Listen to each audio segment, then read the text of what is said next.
और इस वक्त की बड़ी खबर आपको दे दें, श्रीनगर से ये बड़ी खबर है जहां एजाज अहमद भट्ट की हत्या की गई है। अज्ञात लोगों ने ये हत्या की है। पुलिस ने मामला दर्ज कर लिया है, जांच जारी है। तो इस वक्त की बड़ी खबर आपको दे दें न्यूज 18 JKLH पर। श्रीनगर से ये बड़ी खबर है जहां एजाज अहमद भट्ट की हत्या की गई है। अज्ञात लोगों ने ये हत्या की है। पुलिस ने मामला दर्ज कर लिया है, जांच जारी है। तो एक्सक्लूसिव हम आपको दिखा रहे हैं श्रीनगर से ये बड़ी खबर जहां एजाज अहमद भट्ट का कत्ल किया गया है।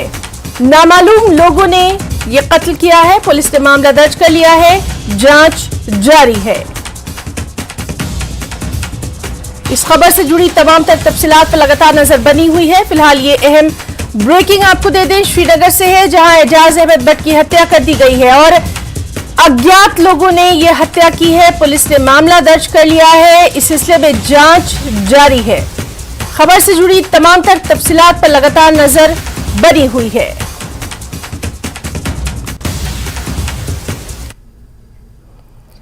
और अब हिमाचल की खबरों का रुख करेंगे। दिल्ली में सीएम सुक्खू ने वित्त मंत्री निर्मला सीतारमण के साथ अहम बैठक की। ये बैठक करीब 1 घंटे तक चली, जिसमें हिमाचल को केंद्र से मिलने वाले फंड के साथ साथ एनपीएस के पैसों को लेकर भी चर्चा हुई।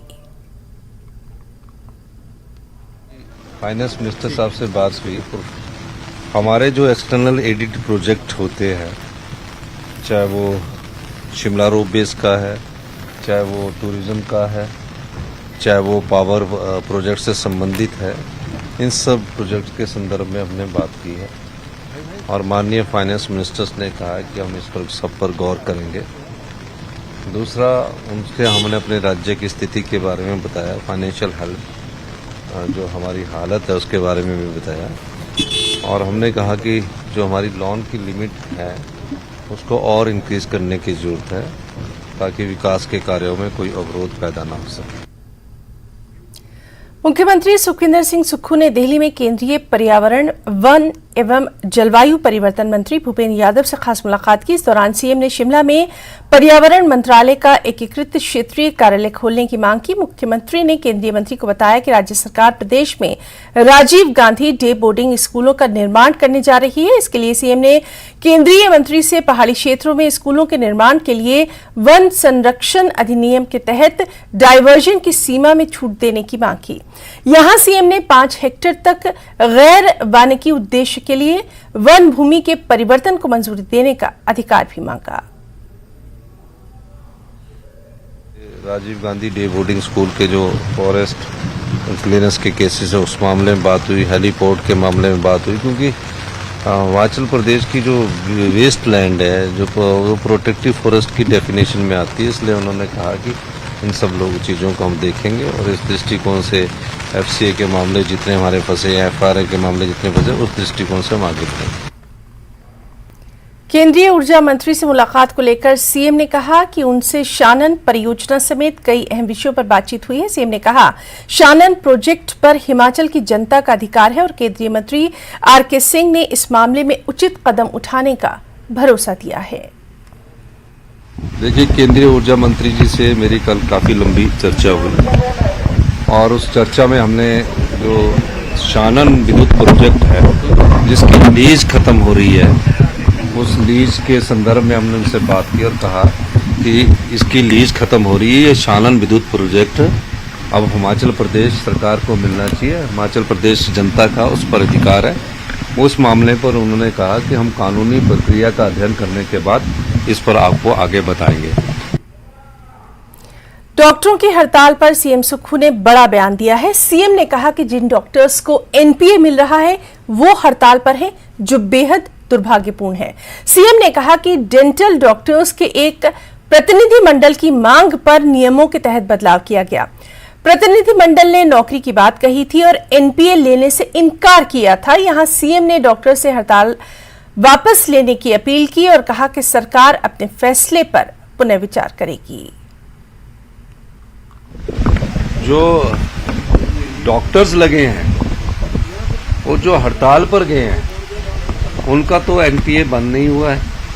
ये पहली बार हुआ है कि जिनको एनपीए मिल रहा है वो स्ट्राइक पर जा रहे हैं। इसलिए ये जो डॉक्टरों की बात है, पहले इस बात को समझना चाहिए था और हमसे बात करनी चाहिए थी और हमने उनको बात समझानी थी।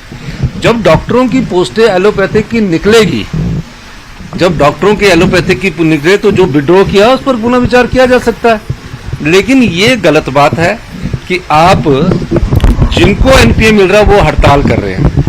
अभी जब नई डॉक्टरों की रिक्रूटमेंट होगी उस समय वो मुझसे मांग करेंगे तो उस पर हमारे को विचार करने में कोई हर्ज नहीं है।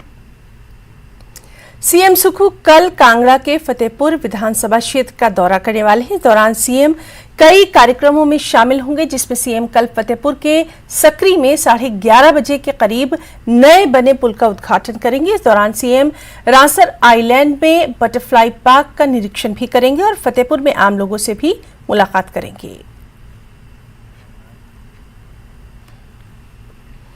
नेता प्रतिपक्ष जयराम ठाकुर भी कल कांगड़ा के दौरे पर रहेंगे। जयराम ठाकुर का दोपहर 1:30 बजे के करीब पालमपुर पहुंचेंगे और वहां एक जनसभा करने के बाद 3:30 बजे धर्मशाला के लिए रवाना होंगे।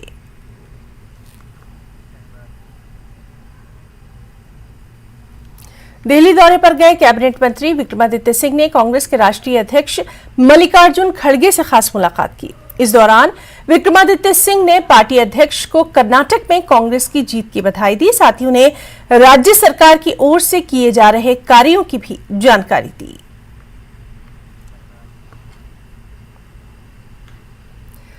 Justice MS Ramachandra Rao Himachal high court के मुख्य न्यायाधीश बन गए हैं। शिमला में राजभवन में आयोजित शपथ ग्रहण समारोह में राज्यपाल शिव प्रताप शुक्ल ने उन्हें शपथ दिलाई। इस मौके पर सीएम सुखविंदर सिंह सुक्खू, नेता प्रतिपक्ष जयराम ठाकुर समेत कई गणमान्य व्यक्ति मौजूद रहे।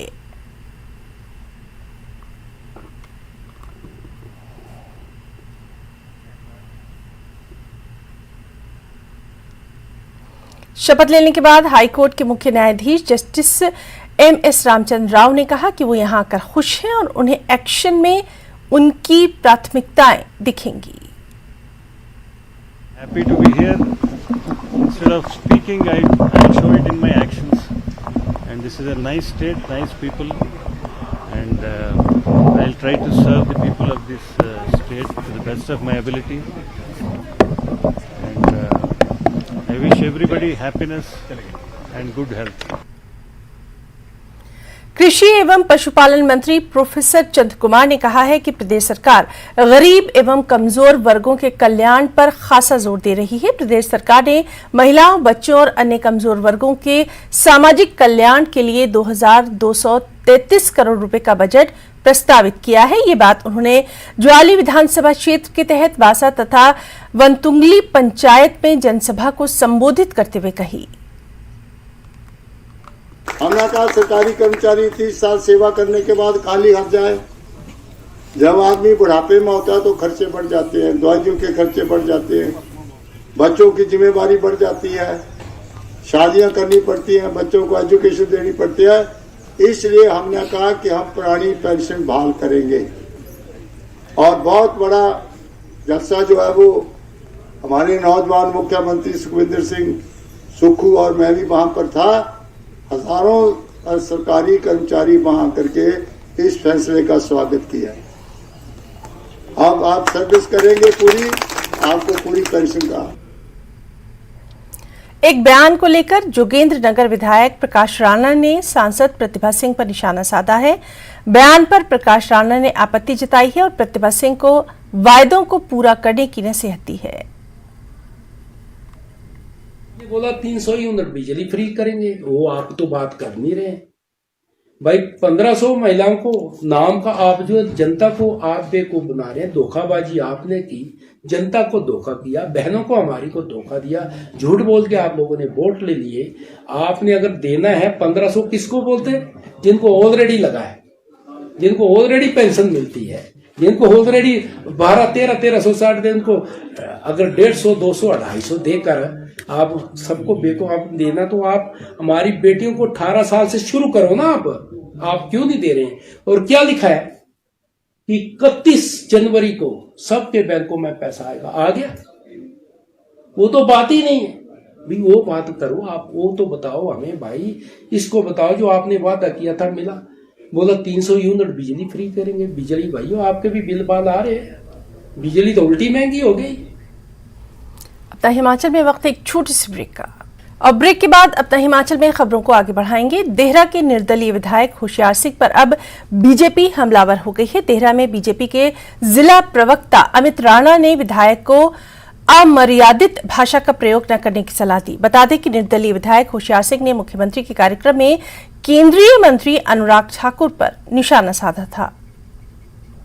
आपका सारा चिट्ठा हमारे पास तैयार है और तथ्यों के साथ बात करेंगे।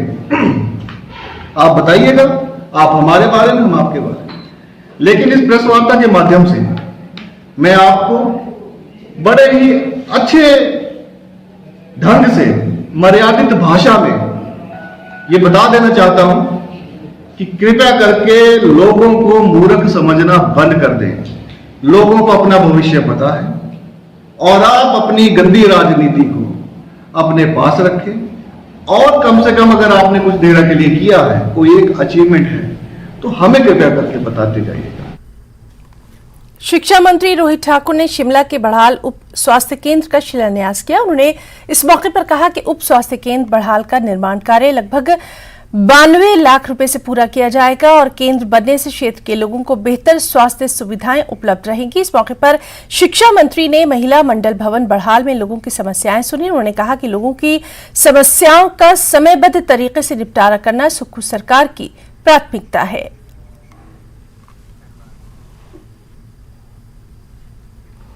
आज शिमला में भाजपा की सोशल मीडिया इन्फ्लुएंसर मीट का आयोजन किया गया। इस बैठक की अध्यक्षता सोशल मीडिया विभाग के संयोजक पुनीत शर्मा ने की। बैठक में नेता प्रतिपक्ष जयराम ठाकुर, प्रदेश अध्यक्ष डॉक्टर राजीव बिंदल, संगठन महामंत्री सिद्धार्थन और पूर्व मंत्री सुरेश भारद्वाज विशेष रूप से उपस्थित रहे। इस मौके पर केंद्र की मोदी सरकार के 9 साल पूरे होने पर नेता प्रतिपक्ष जयराम ठाकुर ने प्रधानमंत्री नरेंद्र मोदी और सभी भाजपा कार्यकर्ताओं को बधाई दी। वहीं यहां बीजेपी प्रदेश सह प्रभारी संजय टंडन ने कहा कि प्रधानमंत्री मोदी विश्व के सबसे लोकप्रिय नेता है। भारतीय जनता पार्टी की केंद्र की सरकार जो नरेंद्र मोदी जी के नेतृत्व में पिछले 9 साल में अभूतपूर्व कार्य जो किए गए हैं, उसकी जानकारी के लिए आज सोशल मीडिया इन्फ्लुएंसर्स के साथ शिमला में उनके साथ वार्तालाप रखा गया था। लगभग 50 लोगों ने इसके अंदर भाग लिया, जिसमें हमने जो 9 साल के इस कार्यकाल के अंदर जो कार्य किए गए हैं उसकी एक पीपीटी के द्वारा हमने प्रेजेंटेशन दी, और जो गरीब कल्याण के लिए जो काम किए, जो सुशासन के काम किए, जो एक भारत श्रेष्ठ भारत के लिए काम किए, जो सबका साथ सबका विकास सबका जो है प्रयास, उसके साथ मिलके जो कार्य किए गए हैं उसके बारे में जानकारी हमने सबको दी।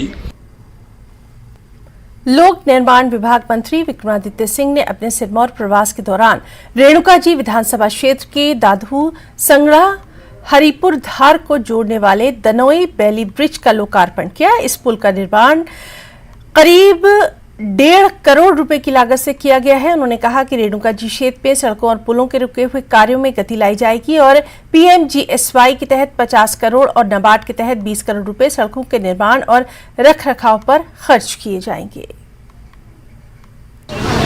मुझे बहुत खुशी है कि पीडब्ल्यूडी विभाग द्वारा, हमारे विभाग द्वारा रेणुका विधानसभा क्षेत्र में संगड़ा के इस इलाके में जो ये ब्रिज यहाँ पे क्षतिग्रस्त हो गया था, हमारी जानकारी में ये आया, विधायक जी ने हमारी जानकारी में लाया और हमने इसमें तुरंत आदेश विभाग को दिए कि इस पे कार्य शुरू होना चाहिए। और मुझे खुशी भी है और मैं अपने विभाग के अधिकारी, इंजीनियर्स, खास करके जो हमारे मैकेनिकल इंजीनियर्स हैं, उनको बहुत बहुत बधाई देना चाहता हूं कि उन्होंने रिकॉर्ड 1 महीने के अंदर अंदर इस बेली ब्रिज को करीबन 1.5 करोड़ रुपए की लागत से बनाकर तैयार किया है और यहाँ की जनता, इस इलाके की जनता को सुविधा जो है वो फिर से मिलनी शुरू हो गई है। बिलासपुर में शिव प्रताप शुक्ल अपने 2 दिवसीय दौरे पर पहुंचे। इस दौरान राज्यपाल ने एम्स संस्थान में प्रबंधन समिति के साथ एक बैठक की। उसके बाद शिवा प्रोजेक्ट के तहत क्लस्टर का निरीक्षण किया। वहीं आज बिलासपुर में ही राज्यपाल रहेंगे। इसके बाद 31 मई को किरतपुर नेरचौक 4 लेन प्रोजेक्ट का निरीक्षण करेंगे। मैं तो पहली बार बिलासपुर एम्स में आया हूँ और मुझे लगता है कि जितने कम समय में यह तैयार हो गया है और सुविधाओं की दृष्टि से इसी नाते हम अंदर जाकर के लोगों से, मरीजों से बात की है। इक्विपमेंट्स भी बेहतर हैं और मरीजों को जो सुविधा चाहिए उनके बताए अनुसार उन्होंने बताया कि नहीं, यहाँ आते ही मुझे सुविधा मिल जाएगी। इस तरह से मैं सेटिस्फाइड स्थिति में हूँ पूरी तौर पर कि यहाँ पर जो एम्स के अधिकारी हैं, डॉक्टर्स हैं, और निश्चित रूप से वो अलग कर करके अपनी सेवा में जुटे हैं और लोगों को सुविधा दे रहे हैं। मोदी सरकार के 9 साल पूरा होने पर 1 जून से चलने वाले महाजनसंपर्क अभियान में बीजेपी महिला मोर्चा भी बढ़ चढ़कर हिस्सा लेगा। इसको लेकर मंडी जिला भाजपा महिला मोर्चा की अध्यक्षा सुमन ठाकुर ने कहा कि बीते 9 वर्षों में केंद्र की मोदी सरकार ने समाज के हर वर्ग के उत्थान के लिए बेहतरीन कार्य किया है, जिसमें आधी आबादी भी शामिल है। इसलिए महिलाओं के उत्थान के लिए किए गए कार्यों को लाखों महिलाओं तक पहुंचाने के लिए मोर्चे के सदस्य इसमें बड़े पैमाने पर हिस्सा लेंगी। प्रधानमंत्री नरेंद्र भाई मोदी जी के आज 30 मई 2023 को 9 साल का कार्यकाल पूरा हुआ। भारतीय जनता पार्टी महिला मोर्चा आज से ये संकल्प लेके घर से निकलेगा कि जो भी मोदी सरकार की महिलाओं के लिए योजना है वो घर घर जाकर संपर्क से जनसंपर्क करके महाजनसंपर्क अभियान जो है इसको बनाया जाएगा। मोदी सरकार ने जो योजनाएं महिलाओं को, उज्ज्वला योजना है, हमारी ऐसी अनेकों योजनाएं हैं जो हमने महिलाओं के घर द्वार जाकर उनको पहुंचाई हुई हैं। शिमला के रिज मैदान में पूर्व मुख्यमंत्री स्वर्गीय वीरभद्र सिंह की प्रतिमा जल्द ही स्थापित की जाएगी और इसको लेकर नगर निगम को जल्द जगह चयनित करने के निर्देश जारी कर दिए गए हैं। उनकी प्रतिमा का निर्माण समर्थकों के पैसों से किया जाएगा। इस प्रतिमा का भूमि पूजन 23 जून को स्वर्गीय वीरभद्र सिंह के जन्म दिवस पर करने की तैयारियां हैं। प्रस्ताव था, ये पिछले पारित हो गया था हाउस में। हाउस ने हैज एग्रीड कि वो अलॉट करेगी एक जगह माल रोड पे और उस पे रिज पे, जहाँ पे कि माननीय स्वर्गीय राजा वीरभद्र सिंह जी का एक स्टैचू लगना है। और उसका भी हमने ये सोचा है कि उसमें ना कोई बोझ वो म्यूनसिपल कॉर्पोरेशन पे फाइनेंशियली पड़ने वाला, ना स्टेट गवर्नमेंट पे। उसमें सारा के सारा जो पैसा है वो हिमाचल की जनता खुद अपने इच्छा अनुसार देंगे और बहुत नॉमिनल सा अमाउंट हम उसमें एक लिमिटेशन फिक्स करेंगे। हो सकता है 100 या 200 रुपए से ऊपर हम उसमें डोनेशन किसी से नहीं लेने का प्रयास करेंगे। शिमला नगर निगम में करीब 11 महीने के अंतराल के बाद पहले हाउस का आयोजन हुआ। इसमें कैबिनेट मंत्री अनिरुद्ध सिंह और शिमला शहरी विधायक हरीश जनार्था भी मौजूद रहे। इस दौरान सदन में शहर में पानी के डिस्ट्रीब्यूशन को लेकर चर्चा हुई। वहीं जिन डिपार्टमेंट्स के अधिकारी सदन में नहीं थे उनके लिए नोटिस जारी किया गया। हालांकि सफाई व्यवस्था को लेकर सदन में हंगामा भी हुआ।